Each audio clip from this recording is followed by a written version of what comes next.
The NDP government is running ads promoting its old-growth logging policy and relationships with First Nations. But tonight, a major glitch.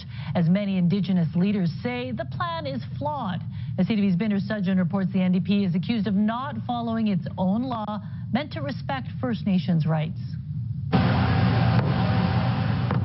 From protesting RCMP actions in the Coastal GasLink dispute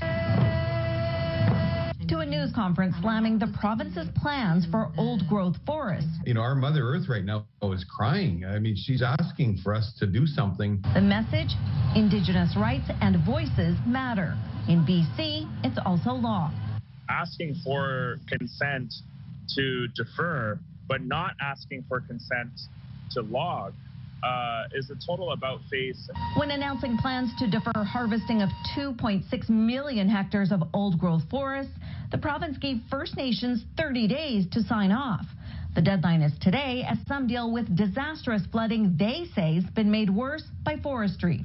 We have a major slide in our backyard into the Spuzzum Creek, and it happened because a road leading into an old-growth forest was not properly ditched. Until the deferrals take effect, clear-cutting can continue. What we want is a moratorium on old-growth logging, period. On Vancouver Island, the Huu-ay-aht disagree with that sentiment. Their preliminary plan to log a small portion of old growth on their lands. You know, we want to be able to generate our own revenue, make our own money to provide the programs and services that we need to make the lives better for our people. The forest minister wasn't available for an interview.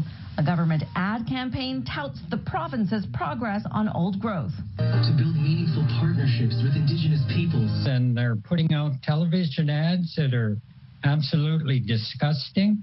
If you know the real truth and reality of what's out there. Indigenous leaders say any approach needs to recognize both the climate crisis and their knowledge of the land. Binder Sudgeon, CTV News, Victoria.